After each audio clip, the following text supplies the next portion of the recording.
We can do this the hard way, sir. Maniwala kayo. Andito na ako, sir. Paliligo ako na to, sir.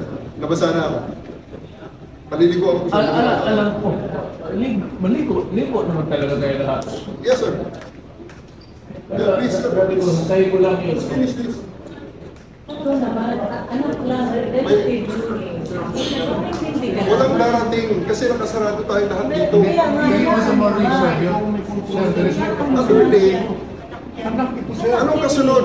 Pag ilan na itong balik ko, maniwala kayo, let's do this the hard way. Try me, believe me.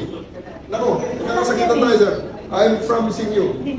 Dalawa yung prevail. Kaya nga kanina pa ako nagbibigay. Ako naman pagbigyan nyo. Baka pwede.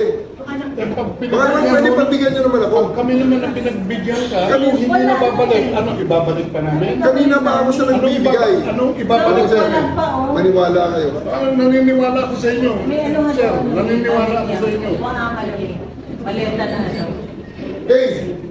Game time. Lahat ng mga dito na hindi si President Duterte. Ilabas. Kumakain pa. Nakita mo kumakain? May ito may sa nila may. You want to hear the order? Yung gamit ang gamit. Ang gamit din dyan. Lahat ng gamit na ilagay nyo na sa bus, please. May kunin ka na jacket na. Ilagay nyo sa bus, please.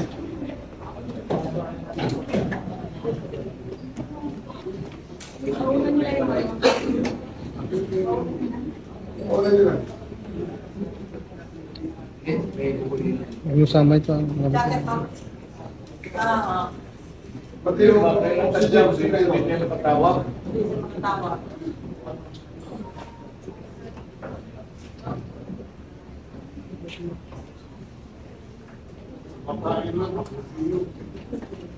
Mapahil lang, saka may anak na ano. Pahirap ka naman. Pahirap ka naman.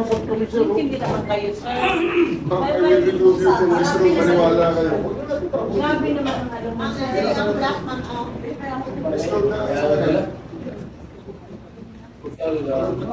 Mr. President, please.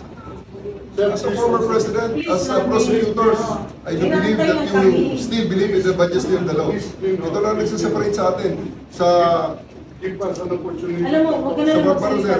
Tayo, sir, ay sumunod sa batas. Hindi na kayo paniwala, sir. Sa totoo lang. You don't want to be anything.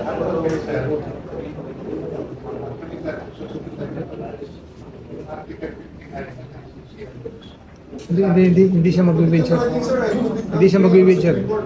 Hindi siya mag-wheelchair. Lalaki. Pagbigyan nyo na siya. Pagbigyan nyo. Sir, sir. I'll just get the president, sir, and bring it to the floor. Ano pa pinag-usapan natin? Kukunin mo ito. Mawawala na. Balik naman tayo sa zero. Ay, yun na nga, sir. Balik din tayo sa ano. Ikaw na nagsabi, right to counsel. We are here invoking our right to counsel. His right to counsel. Sir, I have sent over. Sir, constitutional I am right. now Sinabi in mo, the bring constitutional the order. Wala na hintayin. Kakasakitan tayo dyan. Anong Plaza Miranda, anong Miranda rights? Pilipinas o sa Hague? Saan ang ano ba? Di ba nasa natin? Okay?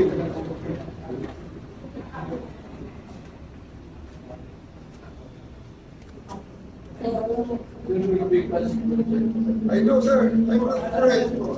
Please, let's spare all of them. Show your statesmanship, sir. Let's spare all of them.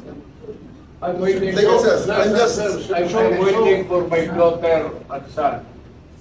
I assure you, sir, that your rights will be protected. We are also. How can you protect our rights? They say that he is not guilty. How do we implement that if he's dead already? Pwede, sir. Paano mo lang anak mo? Ayaw ko magbigyan ng order. Anak mo ba? Paano mo lang anak? Grabe ka naman. Magbigyan ng order, sir. Kailangan namin mag-usap yung anak ko lang. Kami, isa lang anak ang kita niya kung tulungan dito. Tayin mo yung anak, dalawang anak. Okay, Basta yun lang, sir. Kausap eh. Gusto magdala ng pagkain sa Pero sir, gamit. susunod pa na ako kanina pa, sir. Teka muna. Sir, Ano ba ang damage ng government interest? Kung hintayin ko lang yung dalawang anak. walang darating, sir. Ha? Walang darating, sir. Nasa batas yan. Dahil hinawan yung gate.